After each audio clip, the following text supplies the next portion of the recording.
And so what we have with us Andrew Jack of the Financial Times. Andrew, welcome to the Teacher Tech Summit. You have been hearing very patiently, and I apologize to you in advance for everything that you have seen. Now, you are an independent journalist that does quality reporting. What is it that you have heard about technology and education this time? Because you've written extensively on it.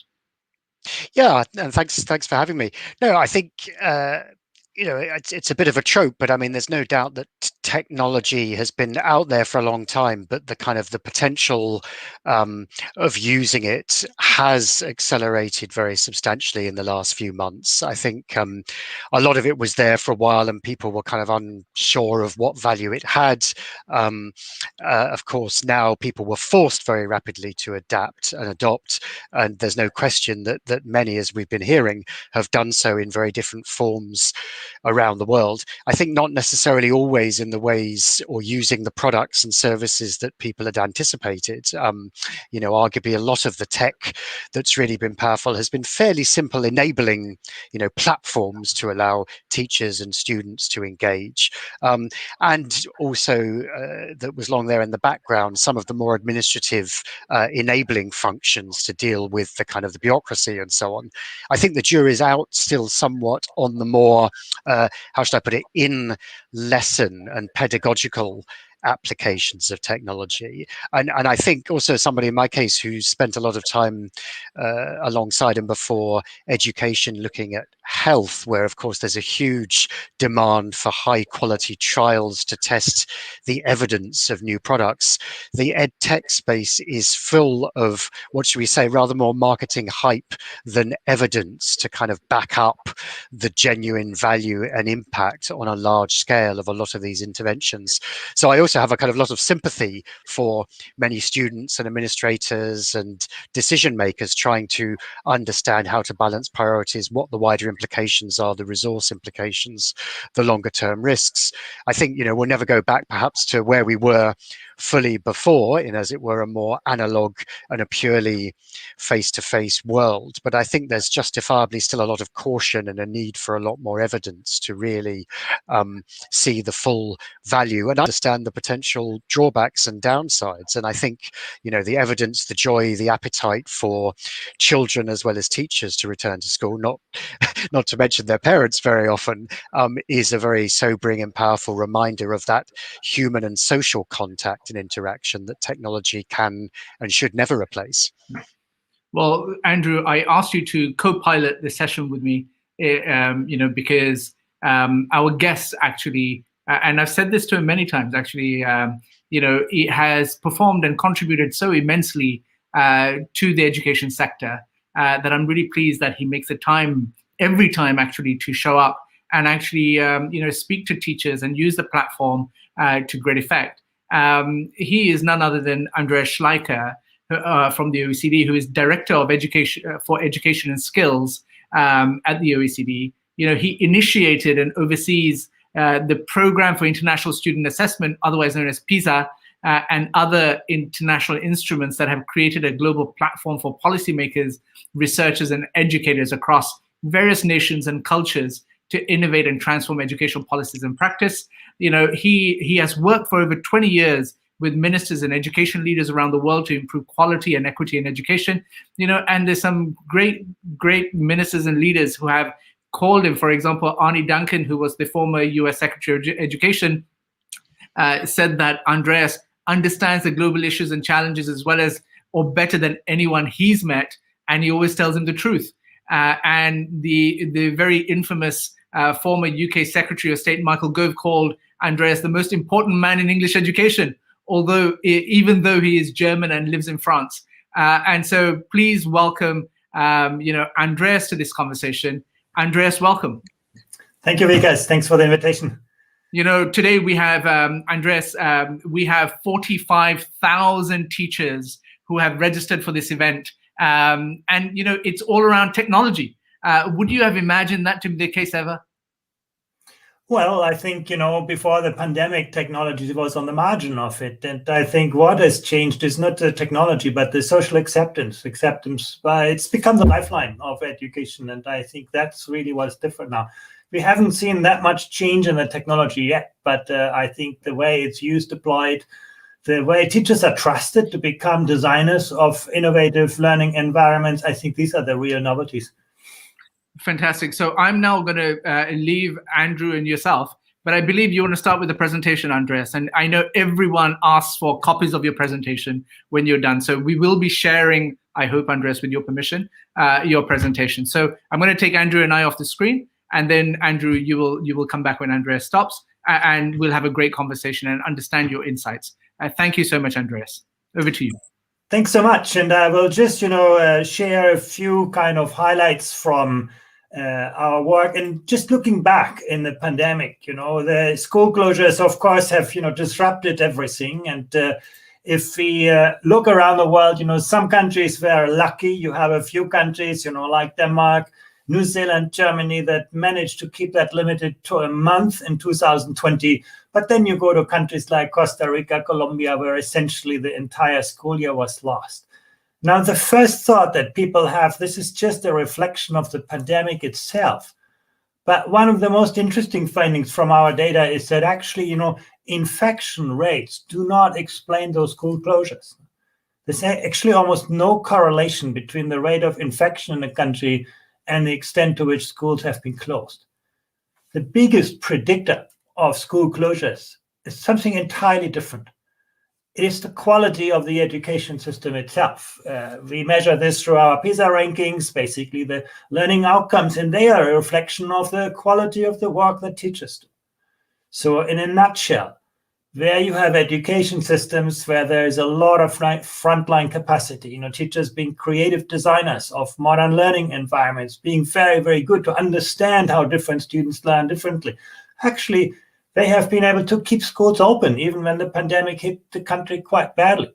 Whereas in other countries where capacity was very limited, outcomes not so great, actually school closures were pervasive, even when the pandemic was not so dramatic. So we're not just talking about a health crisis. We're talking about the resilience of our education systems to cope with that crisis. And that first and foremost depends on the quality of the work organization, the enabling factors that actually allow teachers in a difficult situation to be imaginative, to do things well in a way that we couldn't predict.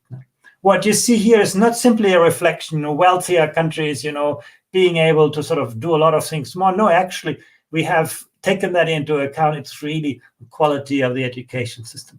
Now, Vikas, as you said, during the pandemic, technology became sort of the essence of it. And we're not just talking about, high-end online solutions, artificial intelligence, big data, learning analytics. People talk about this, but actually in the pandemic, that was just one of the factors.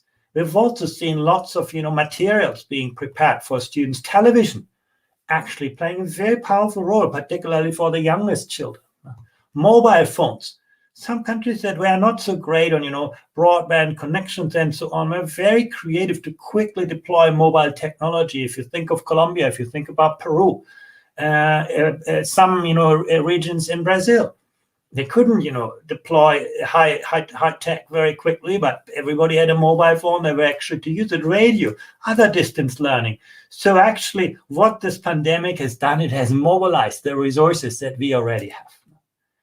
And a lot of this was, technology conserving existing practice, maybe not yet transforming practice, but clearly it has become sort of a very, very essential tool. And I think people look at technology very differently a year on now.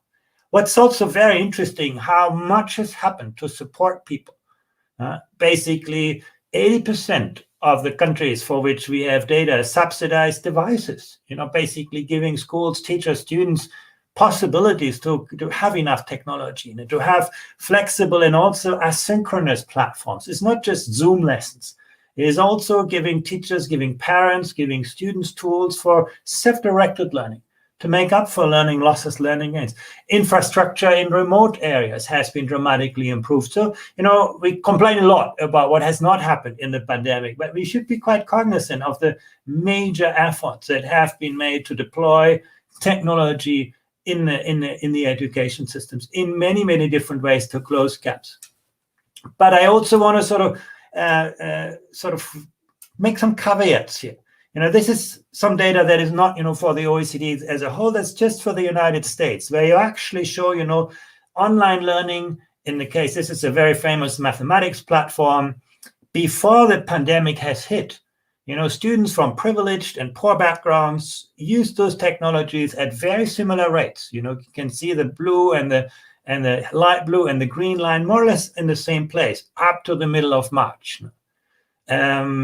And that's basically because, teachers in schools often use technology to support, weaker learners from weaker families. But then the pandemic hit. You can see all the lines go down. But when you look at the students from the top income quartile, now the students from wealthy families, they recovered very quickly. Now their parents were very quick to, give them, access and support them. They probably had also learned how to learn, so they could manage in the pandemic. But the students from disadvantaged families, they've never recovered. So this crisis has dramatically amplified the many inequalities of our education systems. And that shows, the essence, the essential roles that teachers play. Technology alone will exacerbate inequality. Technology deployed, with teachers being able to use it in a smart way, you can actually use it to close some of the digital gaps. Of course, we also had to manage our schools in healthy ways. Obviously, nobody could just go back to school as normal. And you can see physical arrangements in schools have changed. Classes have become smaller. Social distancing is becoming the norm in almost 80% of the countries. We have seen a reduction in suspension of extracurricular activities. That's something that worries me a lot, because those are the activities that are often, so important to strengthen social emotional skills among students, 21st century learning, where students are active learners. And that's, gone because, it was so difficult to organize. We have seen students returning by age, most education systems giving priority to the younger kids, to the more disadvantaged kids, and a lot of, hybrid technologies coming into place. So different kind of education than we have seen before. There's also been a lot of effort in countries to remediate learning. You can see almost, over 70% of the countries actually doing things about, learning gaps. Sometimes learning in the vacation period, sometimes, learning on weekends, sometimes offering extra classes, hiring sometimes retired teachers to provide personal tutoring. Again, I think it's not enough, but actually it's a tremendous effort. The only question I ask myself often is, why did we need a pandemic to put this emphasis on equity? Many of the things that you can see here say, well, we should have always done that. One area that has not been benefiting so much is about vocational education. I think that's something where, this has fallen through the cracks, and these are often not, the most privileged learners. I think more needs to be done on this. How do we sustain learning? One of the most interesting, I wanted to show you this as teachers, one of the biggest changes that we have seen is that education has become so much more of a whole of society enterprise. It's no longer about just teachers teaching students. You can see here communication, e-school platforms for teachers, for students, for parents. Teachers actually engaging with students on a one-on-one basis. And that's probably what, young people will take away from this crisis. Who was the teacher who called me when I was, in need, who understood who I am, who I want to become? Email to students and parents, holding regular conversations about student progress, video conferencing techniques using to connect with parents. This is no longer an exception. You can see it's happened actually in the majority of countries and the majority of schools. I think it's a very positive sign that, parents have become more part of the equation. Probably most parents, after having done some weeks of homeschooling, will appreciate the work of teachers a lot more than they did before. So I think, that's a momentum that we can use, that it's no longer about, teachers being regarded as, providing services and parents choosing schools and, students being consumers of content. No, actually, I think we have the opportunity to bring everybody together. Teachers, of course, needed a lot of help themselves on technology, and you can see also there, the bars here are not as long as you'd like them to see, but there's been a lot of technology training. But when it comes to digital pedagogy, I think, many governments and many teacher training universities themselves didn't know really what to do well on this. So I think that's why you don't see so much emphasis on this. But, overall, I think, there is, teachers are becoming learners in most education systems in the field of technology. They're becoming, and for me, that's also the future. The future is not about schools buying technology. The future is really about teachers and communities of teachers really becoming designers of, pedagogical solution for the technological age, and then, making good choices about the technologies that are needed. We see that in other fields as well. In the medical sector, doctors are big drivers of medical technologies, and I think teachers, need to take ownership of this. Last but not least, that's a very last point I want to make is, decision-making has shifted. On the one hand, we have seen a centralization in education over the last, few months when it comes to decisions on school closures. People want those decisions to be made consistent, transparent, predictable. So central governments have often taken on more control from regional and local government than they had before. But at the other end of the spectrum, you can see when it comes to, deciding on how to teach, what to teach, deciding on your curriculum development, implementation, work organization, you can suddenly see now those decisions are largely be made at the school level. So we have seen a kind of, polarization, some decisions being centralized, but also teachers a lot more empowered, a lot more trusted, simply also because some of the old infrastructure, the industrial work organization in schooling isn't working anymore in this pandemic. And I think it's not going to go back to where it came from before. Money is always important. I'm going to conclude with this. Fortunately, we can see that most countries actually are investing more in education. In the last year, that was the case. We predicted to be also the case for this year. I put most of the countries for which we have data into green. I must say the picture looks very different when we go beyond the kind of industrialized world that I'm talking about here. In the developing world, unfortunately, we have seen big budget cuts. That has not happened in the wealthy countries so far. But one caveat here, we saw the same picture in the financial crisis. In the first year of the crisis, increases in spending.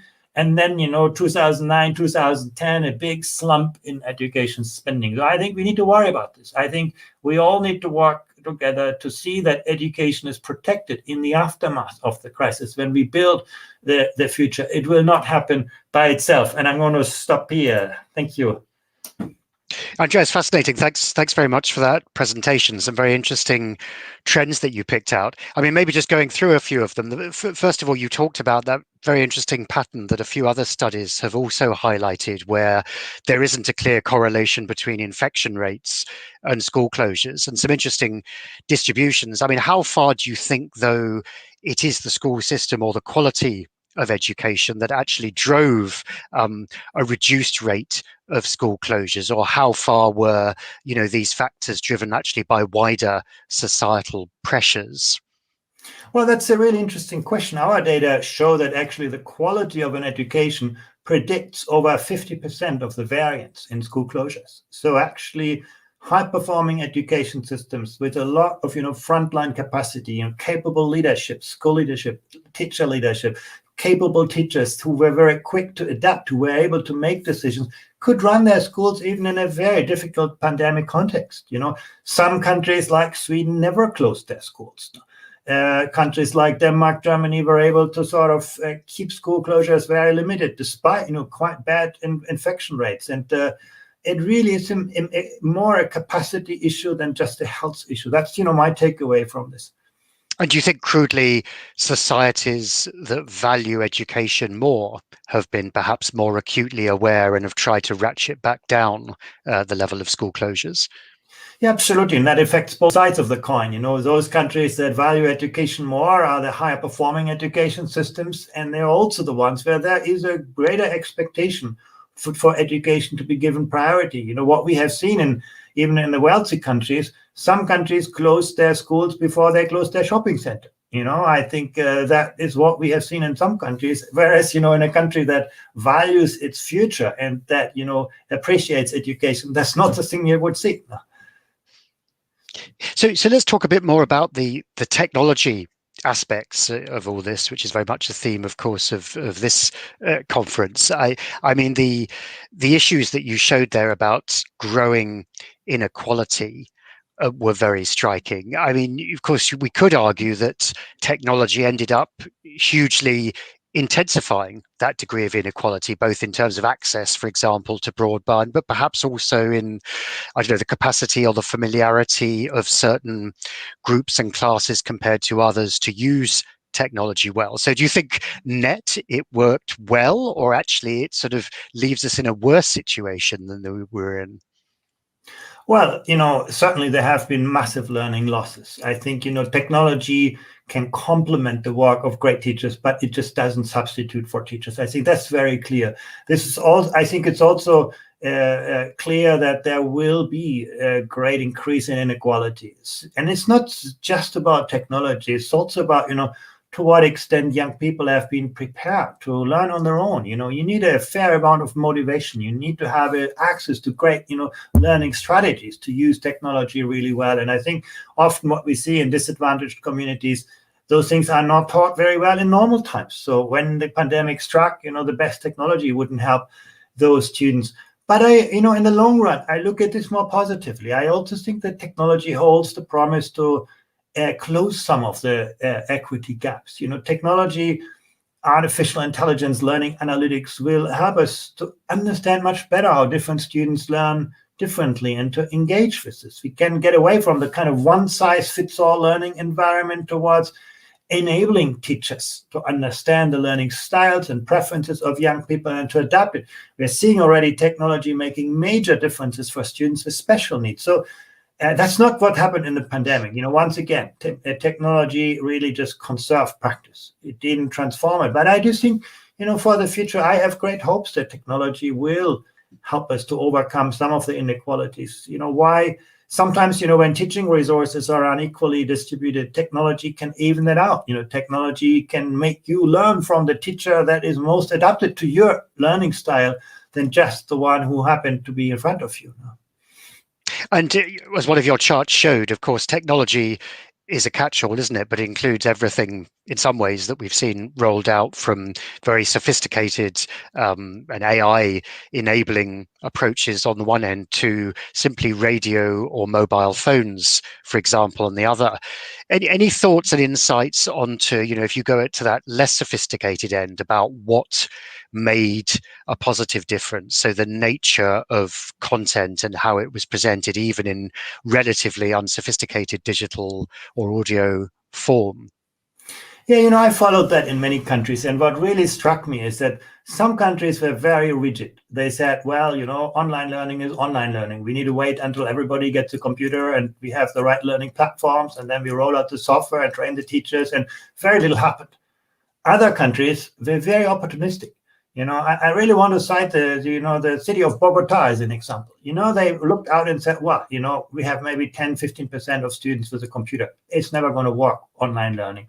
But, everybody got a television, everybody got a mobile phone. Why don't we combine the two worlds? We use television for knowledge dissemination and we use the mobile phone for the interactivity.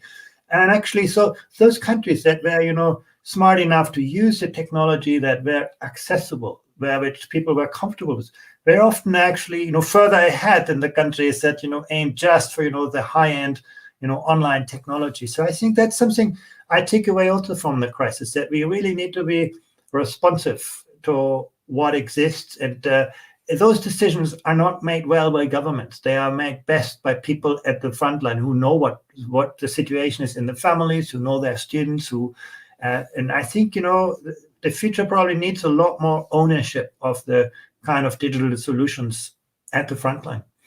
And it's still quite early days, but again, looking at some of the nature of the content that was being disseminated by different forms of technology in different parts of the world. Any interesting first lessons or positive signs you think to take forward in terms of the format, the packaging, the duration, the nature of the interactivity compared with a more traditional in-classroom approach in the past? Well, I think we have seen steep learning curves for many teachers. At the beginning, teachers try to do the same as they do in a class, doing a lecture online, and they saw very quickly we are not going to reach our students that way. So you could see actually teachers, working on smaller chunks, dividing groups up, combining synchronous and asynchronous kind of modes of learning. So I think there's been a lot of development on this. What I wish here is that governments would have helped their teachers more in prioritizing content. What is very clear, when you have less learning time, you need to teach fewer things at greater depth. And there was sort of this illusion, well, we can just squeeze all of the learning content into a shorter time. And I think that has led to a lot of superficial learning, superficial content being learned. And I think we missed an opportunity. We should probably at the beginning, have made some radical decisions about, what are we willing to cut and what are we, deepening to give students better learning experiences. So I think there has been too much content dissemination, too little deep learning, really. And that's something, many teachers complain about themselves. It's not, the fault of teachers. That's really our inability to adjust the curriculum content. We'll come back in a second to thinking about what comes next, but just one final thing on the technology specifically. Any concerns you've seen or the needs for new thinking or regulations around the use of technology, and notably how individual data on students or their identities, their performance and so on needs to be controlled in a way that prevents potential commercialization or misuse? Well, I know that's a big debate. That's a difficult debate. How trade off individual privacy with the kind of potential of free flowing data. I must actually say, the way students use the data outside their school is so radically open, and the school is so radically closed in basically preventing almost any meaningful use of big data. I actually think we lose a big opportunity. I think it's the big data and the learning analytics that will ultimately help us understand how students learn and, make learning more granular, more adaptive, more interactive. And I know, there are some risks, but we seem to be very willing to take those risks, out of the school walls.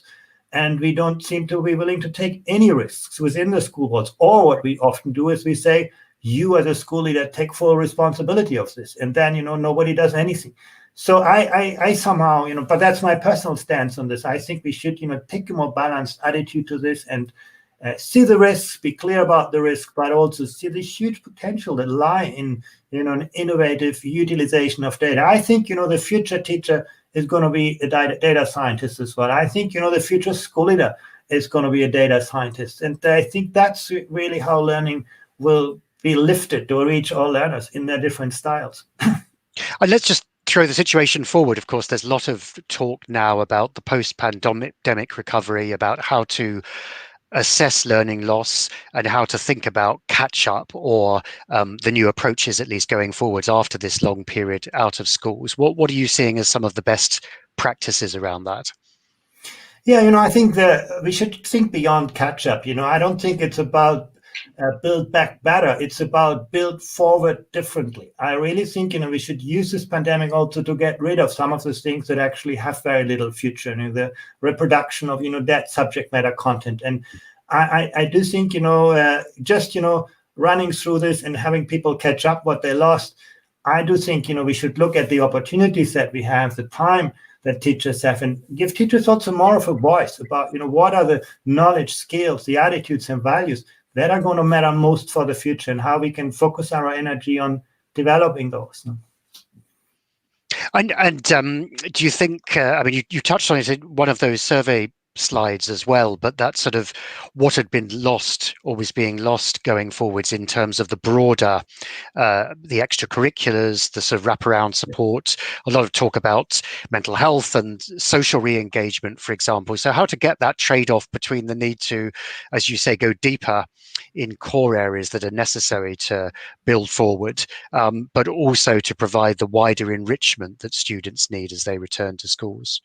Yeah, actually, you just made my point much better. What I'm really worried is when people say catch up is, okay, let's just focus on math and science and reading, and let's put all our energy to make sure that students catch up. No, I actually think we should look at the opportunities that come from those extracurricular activities, that come from the kind of social learning experiences, that come from intercultural learning experiences. I really think that's where a big part of the future lies. Now, can students see the world through different lenses and perspectives? Can they appreciate different ways of thinking? Can they, and engage with people who are different from them? I think we should not lose sight of those objectives. And I think that's going to be a very difficult discussion, but I think that we see this in every field. The future will be different than the time that we saw before the pandemic. And do you see there's going to be a lot more use of students, children doing peer-to-peer learning? You talk a bit more about the kind of the evolving role of the teacher in this new world. Yeah, absolutely. I think we are going to see teachers who become much more of learners themselves, who become much more of mentors, of coaches, of, designers, of, enabling learning environments. And, I think everybody in the new system, everybody will learn, students will learn, teachers will learn, parents will learn. And I do think we need to change the work organization for teachers to, maybe teach a bit less and have more opportunity to learn from your colleagues, with your colleagues, and the same for students. I think what the pandemic has shown is when students master the right learning strategies, when they have that motivation, that interest in this, that love for learning, when they have access to good technologies, you can actually put a lot of learning outside the classroom. And I think if we combine those different kind of learning environments, I think we will achieve superior learning outcomes. So I think peer-to-peer learning, absolutely huge potential. And less of the traditional role of the teacher at the front, as it were. They'll become still more a sort of facilitator than perhaps we've seen in many systems in the past. Yeah, I think knowledge transmission is something where this is the one area where I don't think teachers will compete with technology in the long run. I do think, listening to the results from an experiment from a teacher is not the same as doing this experiment in a virtual laboratory. I think when it comes to knowledge transmission, I think technology will actually, be far superior on this. The role of teachers really becomes of, understanding students, helping students, reach their goals, being a good, mentor, facilitator. Hopefully, not just in school, but I think we will probably need people like this throughout our lives if we want to adapt on this. But I think this is the kind of social role that I think will be crucially important. And I also think that's the role that actually, in a way, I think you will see a rise in the status of the teaching profession. The work will become much, much more demanding, but also much more professionally rewarding, because we survey teachers every 5 years. And the one thing that always comes out clearly when you ask teachers, why did you become a teacher? Is because, I want to help students, find their way. I want to support students. I want to, see them grow. Rather than, I just want to, fill them with certain elements of math knowledge. So I think teachers are ready for that. Our education system should become ready for it. Actually, sorry, Vickers, go ahead. Sorry, Andrew, please make your point. No, I was just going to say, on the other hand, there seems to be some quite concerning anecdotal reports and surveys that a lot of teachers are now feeling incredibly burnt out, and also school leaders. And there's a sense that, they'll hold on because, of course, they're very professionally committed. But in the months ahead, perhaps once the pandemic starts to ease, we might see a big turnover of teachers quitting the profession. Is that a concern that you're picking up? Well, I think if we succeed to make teaching financially sufficiently attractive, but more importantly, intellectually more attractive, I think, we're going to see people coming towards the teaching profession. What drives teachers out is not necessarily workload, at least according to our data. The primary factor is not workload, is the perception we're doing so much meaningless kind of work that has nothing to do with the development of children. And I think that's the biggest risk. That is what drives burnout, stress, at least according to our TALIS data. It's not so much actually the work with children. So I think if we should probably redouble our efforts to make teaching, a sufficiently attractive profession. And then I think, it could be an amazing job. What we Andreas and Andrew, both of you have been pretty instrumental and encouraging of a survey that we've put into play a few weeks ago, which concludes on May the 23rd. And we're trying to, and actually, Andreas, you've been very kind from the OECD providing that support. And actually, there's a few PISA questions in there. And we're asking that exact question, right, in terms of this understanding about, this refrain that we hear about teachers leaving the workforce as a result of the pandemic, and whether it's true or not, and also a multitude of other issues. And so, Andreas, you have championed this use of these tools as a way of driving insight in public policy in particular. And I thank both of you actually for your encouragement in that regard. And what we've tried to do, create through T4 is, which has been a response to the pandemic, is a global community of teachers that want to actually engage on all these discussions. And we've very much been listening to teachers to say what they want to see from us. And today is a testament, I think, at least in my head, about how teachers want to, because we've all been jolted, want to understand how they incorporate technology in the teaching. And actually, there's a massive scope for governments to actually come in and do professional development at the back of it as well. And so, Andreas, thank you so much for your time. As always, your voice is so important to the sector. And I'm really grateful that you made the time on this weekend. And Andrew, your work at the Financial Times in writing about global education also has been pretty critical in terms of making sure that we raise the profile of what is required. And both of you have done a great service to education. So thank you so much for your time today. I'm really grateful for both your times. Thank you. Next opportunity.